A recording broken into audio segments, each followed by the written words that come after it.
technique pour les déplacements ou les lunges ou encore le shadow closing.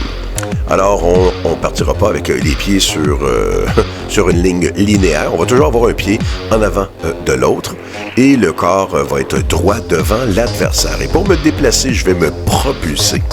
Donc, pour faire une propulsion, je vais lever, vous voyez, ma jambe et je vais pousser avec celle qui est le plus loin. Je ne prends pas un pas. Je dois vraiment faire une propulsion. Si je prends un pas, ma jambe ne suivra pas. Alors, il n'y a aucune différence si je le fais de côté ou si je le fais par en avant ou par en arrière. Techniquement, c'est toujours le même mouvement. Donc, je me pousse et je me pousse toujours. Je ne prends pas un pas. Même si on dirait que je prends un pas, je ne prends pas de pas.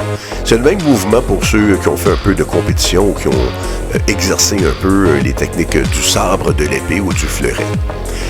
Encore plus simple, c'est la même technique lorsqu'on fait du skating ou du patin.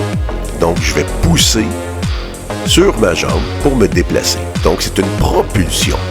Le changement de pied n'a pas d'importance, que ce soit du pied droit, du pied gauche, c'est exactement la même chose et c'est vraiment très important de pratiquer les deux côtés.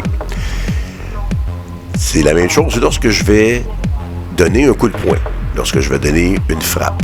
Donc, je vais pousser avec ma jambe qui est le plus à l'arrière, que ce soit pour un jab ou pour un cross. On ne marche pas, on ne veut pas marcher pour avancer ni pour reculer.